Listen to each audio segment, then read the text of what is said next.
یہ بات بڑے افسوس سے کہنا پڑتی ہے کہ آج ہم مسلمانوں کی اکثریت سوائے چند ایک کے الا ماشاء اللہ ایسی ہے کہ پوری طرح دنیا کی خواہشوں میں، لذتوں میں اور مزوں میں ڈوب چکی ہے، اور اس بات کو جتنا بھی آپ مبالغہ سے بیان کریں اتنا کم ہے۔ اسی حقیقت کو اللہ نے سورہ روم کے اندر بیان کیا، اور یہ آیت پوری فٹ آتی ہے ہمارے موجودہ معاشرے کے اوپر۔ اللہ فرماتے ہیں یعلمون ظاہرا من الحیات الدنیا وہم عن الآخرۃ ہم غافلون، کہ آج لوگوں کا عملی طور پہ حال یہ ہو چکا ہے کہ وہ پوری طرح دنیا کے ظاہری پہلوؤں کے اوپر زندگی بسر کر رہے ہیں۔ دنیا کے مزے، خواہشیں، لذتیں اور طرح طرح کی جو ہماری پلاننگ ہے، آج فلاں جگہ پہ ہوٹلنگ ہے، آج فلاں جگہ پہ ہوٹلنگ ہے، آج ادھر گھومنے جانا ہے، آج ادھر گھومنے جانا ہے، اور فرض نماز کو چکھے ہوئے شاید 10 دن ہو چکے ہوں، اور میں وَهُمْ عَنِ الْآخِرَةِ هُمْ غَافِلُونَ، اور یہ آخرت سے بالکل یکسر پوری طرح غافل ہو چکے ہیں۔ جو زندگی کا اصل ہدف تھا، جو زندگی کا اصل مقصد تھا، جس کے لیے دنیا میں بھیجا گیا تھا، اس کو پوری طرح ہم نے پیچھے چھوڑ دیا۔ باقی دنیا کی لذتیں ہیں، دنیا کی خواہشیں ہیں، یہ بھی چیز چاہیے کھانے کو، یہ بھی چیز چاہیے، یہ بھی جگہ پہ جو گھومنے جانا ہے یہاں بھی، یہ بھی سارے معاملات، لیکن یہ ہے کہ 5 منٹ نہیں ہے کہ اللہ کا قرآن پڑھا جا سکے، نبی کی حدیث پڑھی جا سکے۔ ہمارے پاس دن میں 10 منٹ بھی نہیں ہے کہ اللہ کے لیے وقت نکال سکیں، یہ موجودہ حالت ہو چکی ہے۔ اور آپ یہاں بھی اس بات کو اضافے کے طور پہ کہہ سکتے ہیں کہ اللہ رب العزت نے ہمیں 2 چیزوں کا مرکب بنایا ہے، ایک جسم ہے اور ایک روح ہے۔ اصل چیز جس کی خدمت کرنی ہے وہ روح ہے، روح کی دیکھ بھال کی جائے، روح کی بیماریوں کو ان کا سد باب کیا جائے، اس کا علاج کیا جائے، روح کی تازگی کا بندوبست کیا جائے۔ اور دوسری چیز ہے جسم۔ جسم تو ایک معاون کے طور پہ دیا گیا روح کی خدمت کے لیے، اصل میں جسم جو ہے وہ سواری ہے اور روح اس کے اوپر سوار ہے۔ روح کی خدمت کے لیے بھیجا گیا اور جسم بھی اسی معاونت کے لیے دیا گیا، لیکن ہم نے کیا کیا؟ ہم نے روح کو پوری طرح پیچھے چھوڑ دیا۔ اس کے اندر کیا بیماریاں ہیں، اس کو کون سی تکلیف ہو رہی ہے، کون سی اذیت ہو رہی ہے، کوئی پرواہ نہیں ہے۔ پوری طرح ہم نے توجہ دے دی جسم کو اور جسم کی خدمت میں لگ گئے۔ اور یہاں رک کے آپ کو بتاتا چلوں کہ یہ روح ہے انسان کی جو آخر تک جائے گی۔ قبر میں جسم تو گل سڑ جائے گا، دوبارہ اٹھایا جائے گا تو نیا جسم ہوگا۔ یہ روح ہوگی جو قبر میں، یہ آج روح جس کو آپ لے کے چل پھر رہے ہیں، یہی روح قبر میں جائے گی، یہی روح حشر میں ہوگی، اور اللہ ہمیں لے جائے انشاءاللہ یہی روح جنت میں جائے گی انشاءاللہ۔ لیکن معاف کیجئے گا معذرت سے، وہ لوگ کہ جو بد نصیب ہوں گے جہنم میں جائیں گے، ان کے ساتھ جو معاملہ ہوگا وہاں بھی رونگٹے کھڑے کر دینے والا معاملہ ہے۔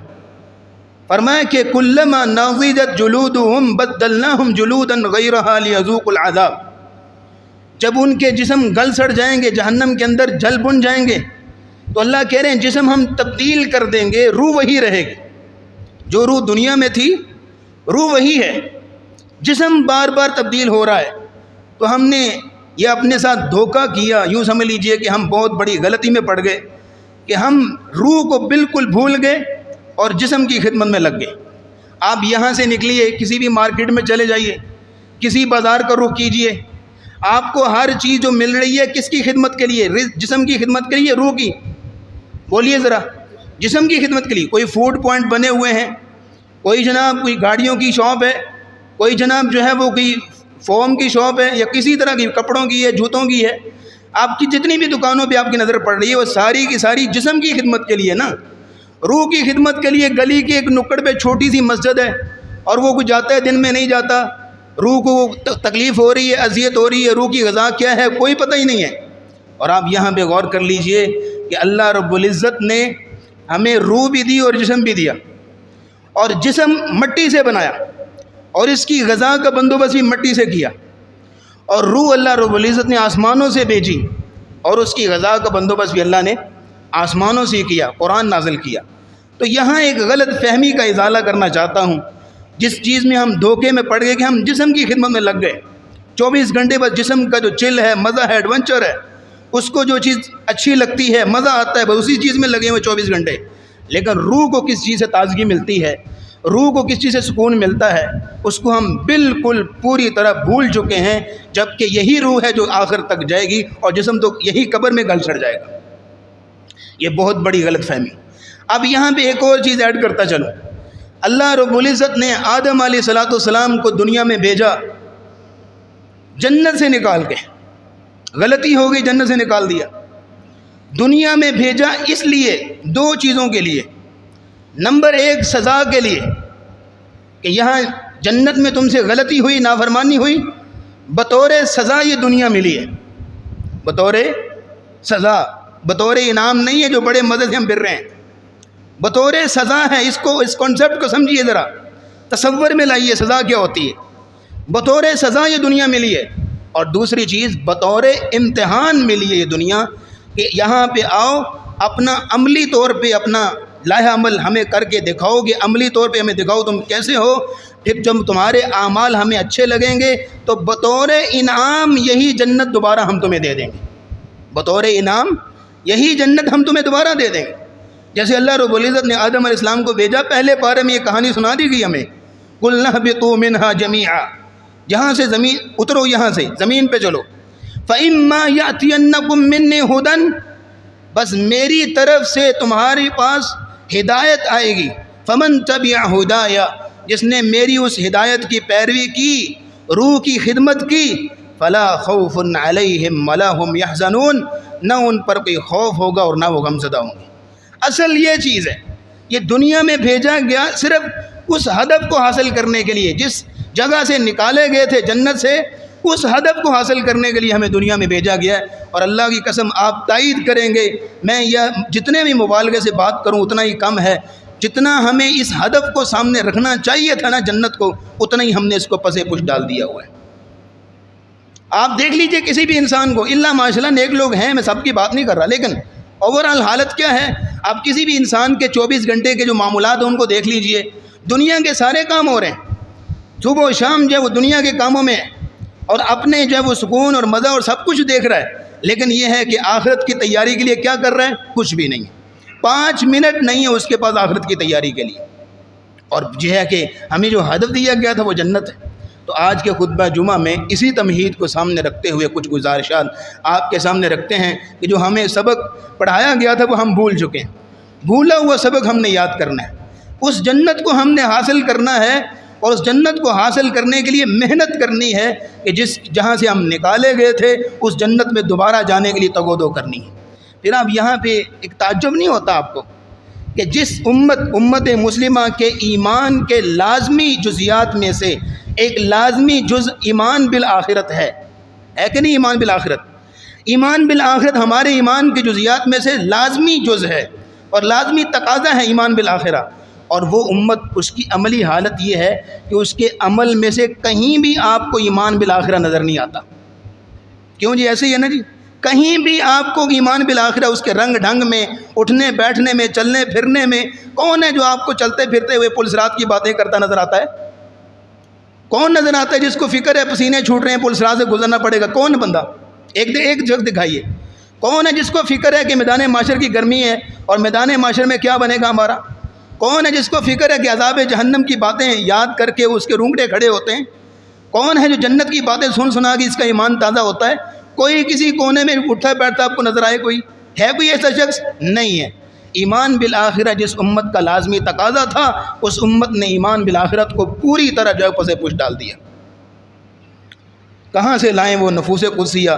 یار اللہ کی قسم ان کا مجھے نہیں لگتا کہ ان کا کوئی گناہ ہو۔ سیدنا عثمان بن عفان رضی اللہ تعالیٰ عنہ کہ قبر کے کنارے بیٹھے ہیں، اتنا رو رہے ہیں، اتنا رو رہے ہیں کہ جن کی زندگی گزری ہے رسول اللہ کی اطاعت میں، رسول اللہ کی فرما برداری میں، جن کی زندگی گزری، جو سوچ بھی نہیں سکتے جن کے بارے میں کہ وہ رسول اللہ کی نافرمانی کریں گے یا اللہ کی نافرمانی کریں گے یا رسول اللہ کی خلاف سنت کوئی کام کریں گے، سوچ بھی نہیں سکتے، قبر کے کنارے بیٹھے ہیں، اتنا رو رہے ہیں حتی بل لحیتہ، ان کی داڑھی تر ہو رہی ہے۔ پوچھنے والے نے پوچھا وجہ کیا ہے؟ کہا میں نے نبی اسلام سے ایک دن بات سنی تھی، اسی دن سے وہ بات میرے دل میں بیٹھ گئی ہے۔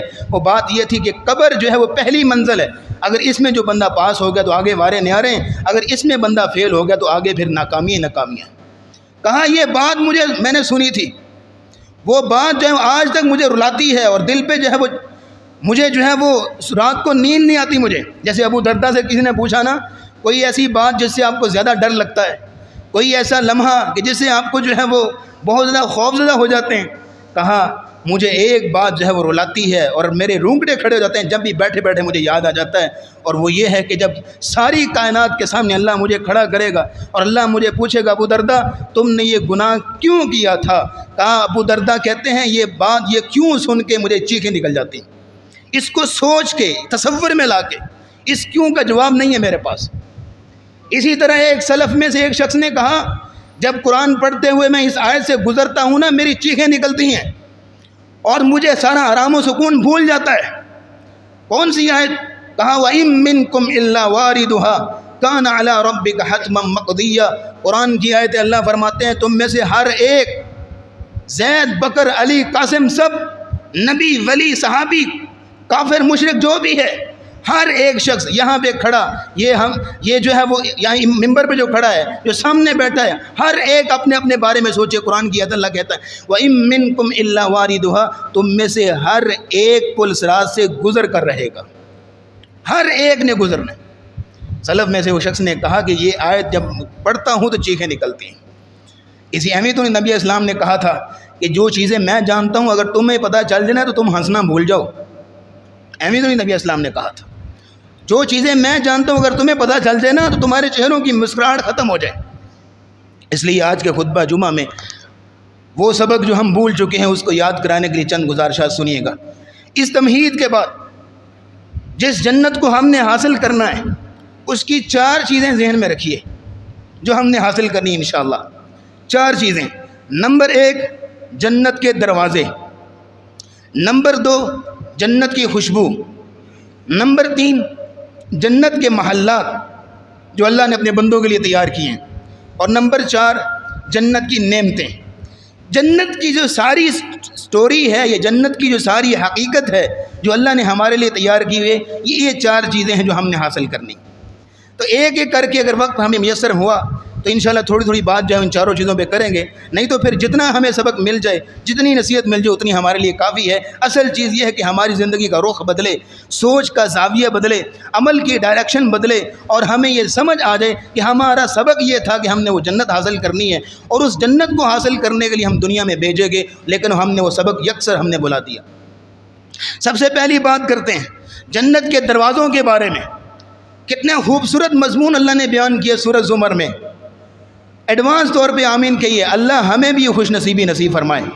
وسیق الذین اتقوا ربهم الى الجنۃ زمرا، متقیوں کا ایک گروہ بنا کے اللہ رب العزت جنت کے دروازے پہ لائیں گے، جنت کے دروازے میں کھڑے ہوں گے، دروازے پہ کھڑے ہوں گے، حتی اذا جاؤها، یا جنت کے سامنے آئیں گے، وفتحت ابوابها، جنت کے دروازے کھولے جائیں گے، وقال لهم خزنتها سلام علیکم، اندر سے دربان باہر آئے گا اور سب سے پہلے کیا کہے گا؟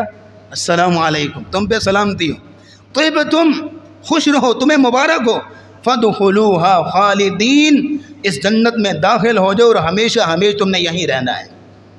یہ سب سے بڑی نعمت ہے، ہمیشہ ہمیشہ جنت میں رہنا۔ جیسے نبی کریم صلی اللہ علیہ وسلم کی حدیث سے آپ نے فرمایا جنتی جنت میں چلے جائیں گے اور اعلان کر دیا جائے گا اے جنتیو تم ہمیشہ جنت میں رہو گے، کبھی نکالے نہیں جاؤ گے، ہمیشہ تندرست رہو گے، کبھی بیماری نہیں آئے گی، ہمیشہ جو ہے وہ جوان رہو گے، کبھی بڑھاپا نہیں آئے گا۔ اور ایک بات نے تو ساری باتیں اپنے اندر سمیٹ لیں، اللہ نے اعلان کر دیا میں ہمیشہ تم پہ راضی رہوں گا، کبھی ناراض نہیں ہوں گا۔ اس بات نے تو ساری باتیں اپنے اندر سمیٹ لیں۔ جنت کے دروازے پہ اس طرح کا پروٹوکول ہوگا اور اس شان و شوکت کے ساتھ اور جاہ و جلال کے ساتھ جنت میں داخل ہوں گے۔ اور نبی کریم صلی اللہ علیہ وسلم نے فرمایا جنت کے 8 دروازے ہیں، ان دروازوں کی تفصیل آپ نوٹ کر لیں۔ یار آج آپ جن لوگوں نے حرمین کی زیارت کی ہے، مسجد نبوی کا دروازہ کھل رہا ہو، مسجد حرام کا دروازہ کھل رہا ہو تو انسان کا دل خوشی سے جھوم اٹھتا ہے، کتنا خوبصورت منظر ہوتا ہے۔ یہاں ایسے بھی خوش نصیب بیٹھے ہوں گے، خوش نصیب آنکھیں بیٹھی ہوں گی کہ جنہوں نے کعبۃ اللہ کا دروازہ کھلتے ہوئے دیکھا ہوگا، کتنا روح پرور منظر ہوگا۔ لیکن وہ کیسا سما ہوگا کہ جب جنت کے دروازے کھل رہے ہوں گے اور ہم دیکھ رہے ہوں گے۔ اللہ یہ خوش نصیبی ہمیں نصیب فرمائے۔ جنت کے دروازے 8 نبی کریم صلی اللہ علیہ وسلم نے فرمایا، اور ان میں سے 7 کے نام رسول اللہ نے خود بیان فرمائے۔ 8ویں کا نام حدیث میں واضح طور پر نہیں ہے، البتہ علماء نے استدلال کیا ہے، لیکن ایک دروازہ بیان کرتے ہوئے ہم آپ کے سامنے رکھتے ہیں۔ نبی کریم صلی اللہ علیہ وسلم نے فرمایا سب سے پہلا دروازہ فمن کان من اہل الصلاۃ دعی من باب الصلاۃ، جو شخص جس کی زندگی کی روٹین یہ ہے کہ نماز پر بڑی پوری پابندی کرتا ہے، نماز نہیں چھوڑتا، اور فرائض کے ساتھ ساتھ نوافل کا بھی اہتمام، 12 سنن کا اہتمام، سنن رواتب جن کو کہتے ہیں، عصر سے پہلے 4 رکھتے ہیں، مغرب سے پہلے 2 رکھتے ہیں، اور اذان اور اقامت کے درمیان کی نماز، اور اسی طرح اشراق اور صلاۃ الاوابین، ان ساری نمازوں کا باقاعدہ اہتمام کرتا ہے۔ اس کی زندگی کا شیڈول اور اسکیجول ہے، نماز اس کی آنکھوں کی ٹھنڈک ہے۔ قیامت کا دن ہوئے گا، ایک جنت کا ایک دروازہ جس کو باب الصلاۃ کہتے ہیں، نماز کا دروازہ، وہ جب اس کو آواز دی جائے گی دعی من باب الصلاۃ، نماز کے دروازے سے اس کو آواز دی جائے گی تیرا مقام ادھر ہے، اس دروازے سے تم جنت میں داخل ہو جاؤ، کیونکہ تمہاری تمام نیکیوں میں سے سب سے زیادہ جس نیکی کے نمبر ہیں نا وہ نماز ہے، تم زیادہ جس نیکی کا اہتمام کرتے تھے وہ نماز ہے۔ یہاں زیادہ، اور وہاں لفظ کیا بولے رسول اللہ نے، دعی من باب الصلاۃ، بلایا جائے گا نماز کے دروازے سے، یعنی یہ سمجھ لیجئے کہ خود نہیں داخل ہوں گے، پورے تزک و احتشام کے ساتھ، پورے جاہ و جلال کے ساتھ آواز دی جائے گی۔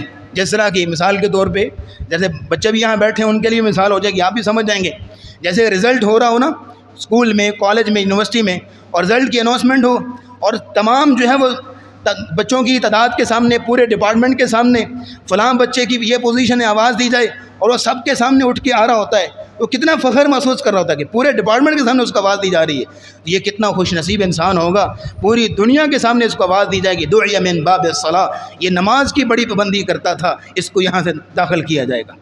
یہ وہ شخص ہے جو نماز کی پابندی کرتا تھا، جس کی آنکھوں کی ٹھنڈک نماز تھی، جس کے دل کا سکون اور چین نماز تھی۔ لیکن جس بندے کی روٹین یہ ہے کہ 8-10 بجے تک سویا رہا ہے اور فجر کی نماز تک کے لیے نہیں اٹھ سکتا، اس کو کیسے آواز دی جائے گی؟ کہاں اس کو یہ پروٹوکول ملے گا؟ یا شاید اس کو یہ اعزاز چاہیے ہی نہیں ہے کہ اس کو قیامت کے دن نماز کے دروازے سے داخل کیا جائے، اس کو چاہیے ہی نہیں ہے کہ اس کو آواز دی جائے، شاید وہ اس چیز سے بری ہو چکا ہے، یا شاید اس کو اس چیز سے تعلق ہی نہیں ہے، یا شاید اس کو دلچسپی نہیں ہے کہ وہ اس کو نماز کے دروازے سے آواز دی جائے۔ لوگوں، یہ اس دن پتہ چلے گا یہ اعزاز کتنا ہے، اس دن پتہ چلے گا۔ اگر کسی کو اس چیز سے محروم کر دیا گیا تو اس کو پتہ چلے گا محرومی کیا ہے۔ آج تو نماز کو بالکل جھٹک دیتا ہے، اذان بھی ہو رہی ہو اس کو کوئی فکر نہیں ہے، قربان جائے رسول اللہ صلی اللہ علیہ وسلم سے۔ ایک بات مجھے بتائیے گا، ادھر یہاں کتنے روشن ستارے بیٹھے ہیں، نماز کے پابند بیٹھے ہیں، لیکن جو اگر کوئی شخص نماز میں سستی کرنے والا ہے وہ ذرا میری بات سن لے اور میری بات کا جواب دے۔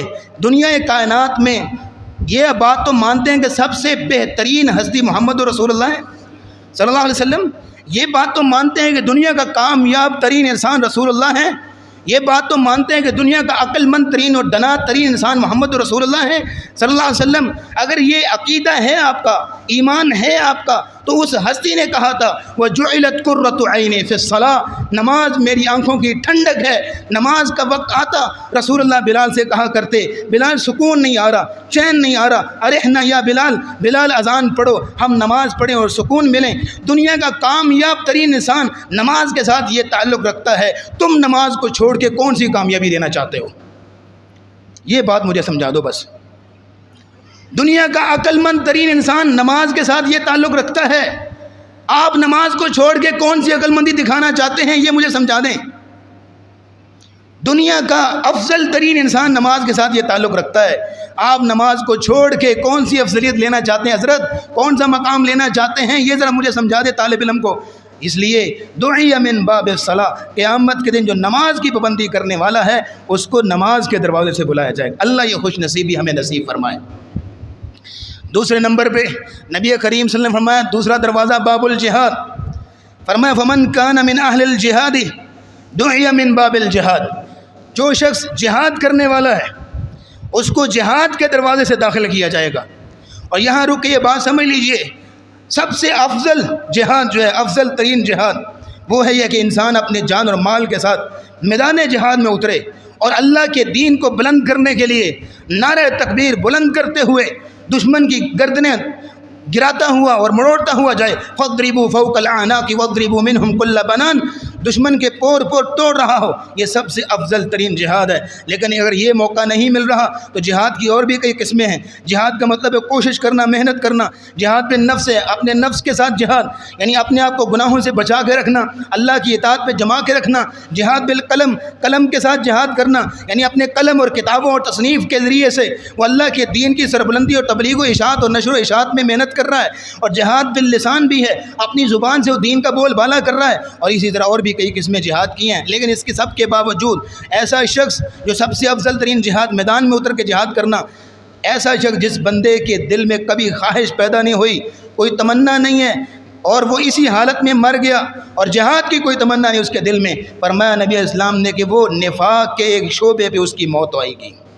موقع نہیں مل رہا الگ بات ہے، لیکن یہ ہے کہ خواہش ہو، یہ جذبہ ہو، یہ جستجو ہو کہ اللہ اگر ایسا موقع دیتا ہے تو صحابہ کی طرح میدان بدر، میدان احد، میدان خندق، اس طرح بھی اللہ کے دین کو بلند کرتا ہوا نظر آؤں گا۔ اور پھر یہاں بھی ایک حدیث سنتے جائیے، نبی کریم صلی اللہ علیہ وسلم نے فرمایا من طلب الشہادۃ بصدق بلغہ اللہ مقام الشہادہ وان مات علی فراشہ، نبی علیہ السلام نے فرمایا جو سچے دل سے شہادت کی طلب رکھتا ہے، اس کی دعا ہے اور اس کی طلب ہے، اس کی جستجو ہے، نبی اسلام نے فرمایا اللہ اس کو شہادت کے مرتبے پہ فائز کریں گے، چاہے وہ اپنے گھر میں اپنے بستر پہ فوت ہو رہا ہے، اللہ اس کو مقام دیں گے۔ جیسے خالد بن ولید کو دیکھ لو رضی اللہ تعالیٰ عنہ، کون سی ایسی جنگ ہے جو اس نے نہ لڑی ہو، اور جسم کا کون سا حصہ ہے جہاں پہ کوئی تیر یا نیزے کے نشانات نہ ہوں، جہاں پہ زخم کے نشانات نہ ہوں، آدھا اسی طرح لے کے جاتے تھے کہ اللہ کے راستے میں شہید ہوں، یہی سمجھ کے جاتے تھے کہ میرا آخری جو ہے وہ جہادی سفر ہے۔ لیکن یہ ہے کہ موت کہاں آ رہی ہے، وفات کہاں ہو رہی ہے، اپنے بستر پہ۔ اور کہا کرتے تھے لوگوں کو بتاؤ جو موت سے ڈرتے ہوئے جہاد پہ نہیں جاتے، یہ دیکھو خالد بن ولید جس کی موت جو ہے اپنے بستر پہ آ رہی ہے۔ تو یہ دوسری بات، فمن کان من اہل الجہاد دعی من باب الجہاد، جو شخص جہادی آدمی ہے، جہاد کرنے والا ہے، اس کو جہاد کے دروازے سے بلایا جائے گا۔ تیسرا دروازہ نبی کریم صلی اللہ علیہ وسلم نے فرمایا باب الریان، ومن کان من اہل الصیام دعی من باب الریان، جو شخص روزے رکھنے والا ہے، جو روزے بڑے کثرت سے رکھتا ہے، بڑے اہتمام اور پابندی سے رکھتا ہے، اس کو باب الریان سے آواز دی جائے گی۔ ریان کا مطلب ہے خوب شراب کرنے والا۔ اور آج کل جنہوں نے یہ 9ویں 10ویں محرم کے روزے رکھے ہیں وہ باب الریان کا ترجمہ بڑی خوبصورتی سے آپ کو بتا سکتے ہیں۔ ریان کا مطلب کیا ہوتا ہے؟ شراب کرنے والا۔ اور یہ جو 15-16 گھنٹے کا روزہ اتنی گرمی کی شدت میں، اور پھر یہ جو حالت ہو رہی تھی، جنہوں لوگوں نے روزے رکھے ہیں ان سے پوچھیے ذرا، تو ایسے لوگوں کو باب الریان سے آواز دی جائے گی۔ باب الریان میں داخلے کے لیے 6 قسم کے روزے جو انسان رکھتا ہے پوری پابندی کے ساتھ۔ پہلی قسم کے روزے شوال کے 6 روزے، نبی اسلام نے فرمایا جس نے رمضان کے روزے رکھے اور شوال کے 6 روزے رکھے پورے سال روزہ رکھنے کا اجر ملتا ہے۔ دوسرے نمبر پہ 9 ذی الحج یوم عرفہ کا روزہ، 1 سال قبل 1 سال آئندہ کے گناہ معاف۔ تیسرے نمبر پہ عاشورہ کا روزہ 9ویں اور 10ویں محرم کے، نبی اسلام نے فرمایا 1 سال گزشتہ کے گناہ معاف۔ اور چوتھے نمبر پہ جو ایام 20 کے روزے ہیں، چاند کی 13، 14، 15 کے روزے رکھتا ہے۔ نبی اسلام نے فرمایا ایسی جیسے اس نے پورا مہینہ روزے رکھے، 3 روزے رکھ کے۔ اور 5ویں نمبر پہ نبی کریم صلی اللہ علیہ وسلم کی سنت یہ تھی، آپ سوموار اور جمعرات کو روزہ رکھتے تھے۔ اور 6 نمبر پہ رمضان کے روزے۔ جس آدمی نے یہ 6 قسم کے روزے پوری پابندی سے اپنی زندگی میں رکھے، انشاءاللہ پورے دلائل کے ساتھ وثوق سے کہہ سکتا ہوں، انشاءاللہ اس کو باب الریان سے آواز دی جائے گی۔ اللہ ہمیں یہ خوش نصیبی عطا فرمائے۔ 4 نمبر پہ جو نبی کریم صلی اللہ علیہ وسلم نے جنت کا دروازہ بیان کیا، باب الصدقہ۔ نبی علیہ السلام نے فرمایا جو لوگ جن کو اللہ نے رزق حلال دیا ہے، اس رزق حلال میں سے اللہ کی راہ میں خرچ کرتے ہیں، ان کو قیامت کے دن باب الصدقہ میں سے آواز دی جائے گی، یہ اللہ کے بندے تیرا مقام ادھر ہے، جنت کے اس دروازے سے تم داخل ہو جاؤ۔ اور پھر یہاں غور کر لیجئے، باب الصدقہ میں داخل ہونے کے لیے کروڑوں خربوں روپے خرچ کرنے کی ضرورت نہیں ہے۔ باب الصدقہ میں داخل ہونے کے لیے تو ایک کھجور بھی اگر اللہ کی رضا کے لیے آپ خرچ کرتے ہیں، ادھر دیکھیے گا، اس کے 2 طریقے آپ کو بتا دیتا ہوں۔ آپ اپنی جو امیر آدمی ہے اس کے لیے الگ طریقہ، جو غریب آدمی ہے بیچارہ مزدور ہے اس کے لیے الگ طریقہ بتا دیتے ہیں۔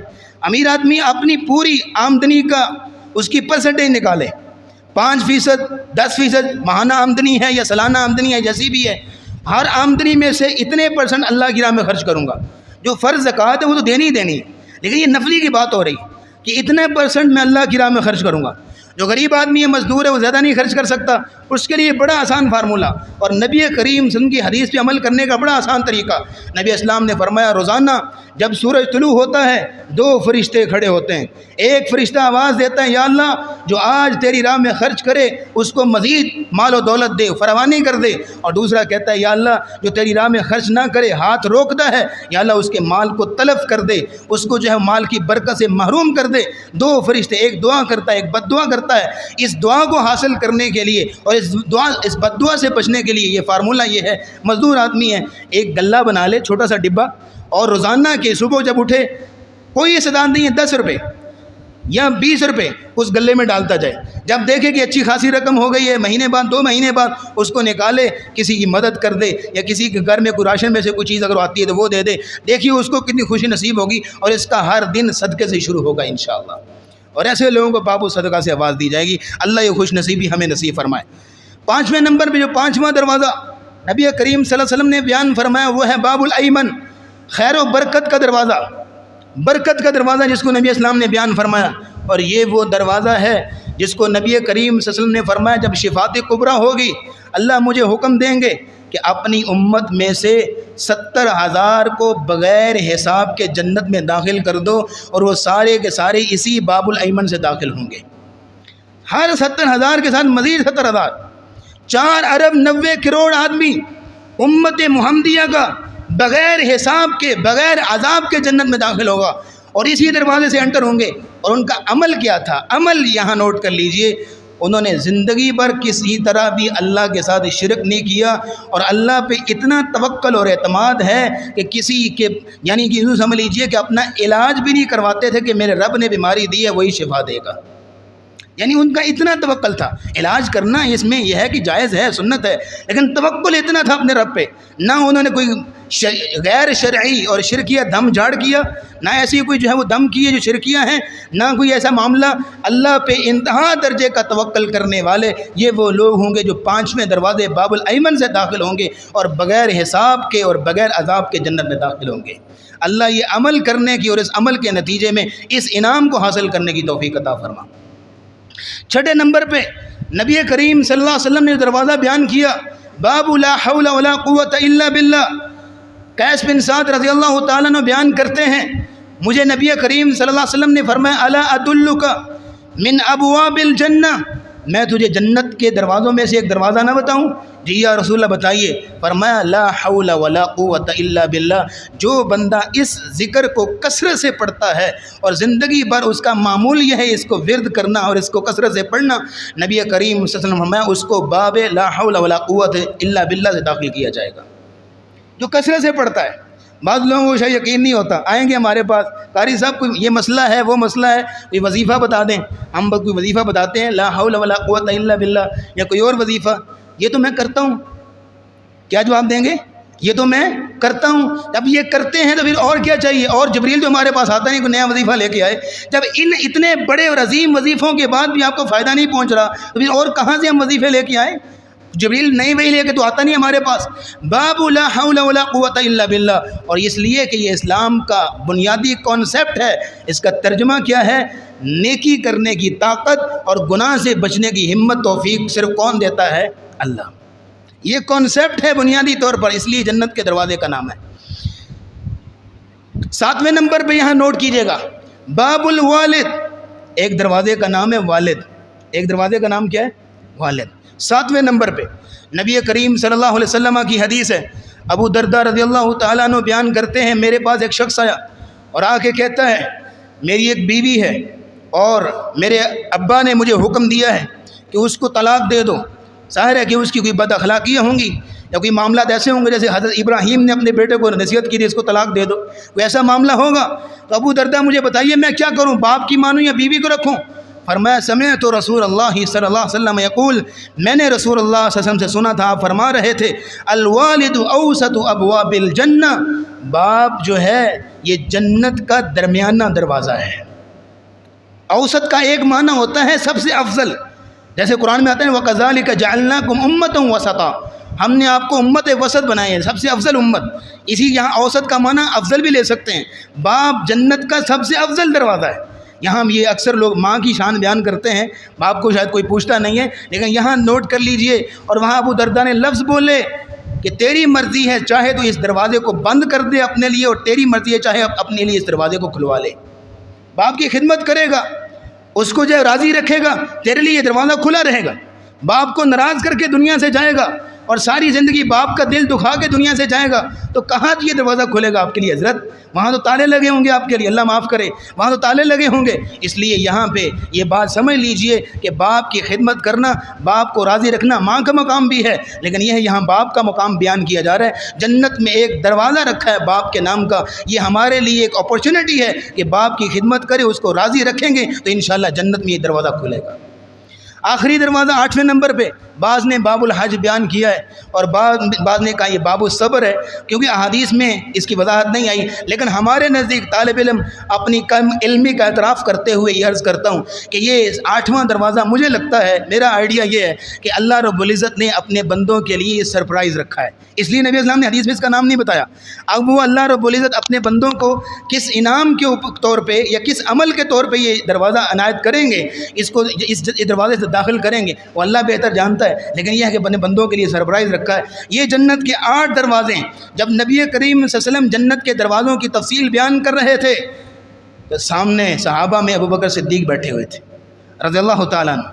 کہنے لگے یا رسول اللہ، آپ کہہ رہے ہیں فلاں بندہ فلاں دروازے سے، فلاں بندہ فلاں دروازے سے، فلاں دروازے سے داخل ہوگا، کوئی ایسا بھی خوش نصیب ہے جس کو 8 دروازوں میں داخلے کی آواز دی جائے گی؟ تو نبی کریم صلی اللہ علیہ وسلم نے فرمایا وَأَرْجُو أَن تَكُونَ مِنْهُمْ، اے ابو بکر صدیق رضی اللہ تعالیٰ عنہ مجھے پوری امید ہے آپ ان میں سے ایک ہوں گے جس کو جنت کے 8 دروازوں میں سے داخل کیا جائے. اور صرف ابو بکر صدیق نہیں ہے، فرمایا ان میں سے آپ ایک ہوں گے. یعنی اور بھی خوش نصیب ہوں گے کہ جن کو ایک دروازے سے نہیں بلکہ جنت کے 8 دروازوں سے داخلے کی آواز دی جائے گی. اور نبی کریم صلی اللہ علیہ وسلم نے جنت کے دروازوں کی چوڑائی بیان فرمائی. آپ نے فرمایا ان والذی نفس محمد بیدہ انما بین مصراعین من مصارع الجنہ، آپ نے فرمایا جنت کی ایک چوکھٹ سے لے کے دوسری چوکھٹ کا فاصلہ ما بین من مکہ و حجر، جتنا مکہ سے لے کے حجر شہر تک کا فاصلہ ہے. مکہ کا شہر سعودی عرب میں ہے اور حجر کا شہر بحرین میں ہے، اور آپ ان دونوں کے درمیان جو مسافت ہے 1150 کلومیٹر ہے. نبی کریم صلی اللہ علیہ وسلم نے فرمایا کہ ایک دروازہ اتنا چوڑا ہوگا. یہ اللہ نے پیدا کیا، اللہ نے بنایا ہے اپنے بندوں کے لیے. اللہ رب العزت ان دروازوں سے داخل ہونے کی ہمیں بھی ہمت، توفیق اور عنایت اللہ رب العزت ہمیں نصیب فرمائے. اور نبی کریم صلی اللہ علیہ وسلم نے کچھ ایسے اعمال بھی بیان فرمائے. 2 باتیں سنیے گا. کچھ ایسے اعمال بھی بیان فرمائے کہ جو شخص یہ اعمال سر انجام دیتا ہے وہ جنت کے 8 دروازوں سے داخل ہوگا. ایک شخص نبی کریم نے فرمایا جو شخص وضو کرتا ہے مسنون وضو، اور مسنون وضو کے بعد جو دعا اشہد ان لا الہ الا اللہ وحدہ لا شریک لہ واشہد ان محمد عبدہ ورسولہ،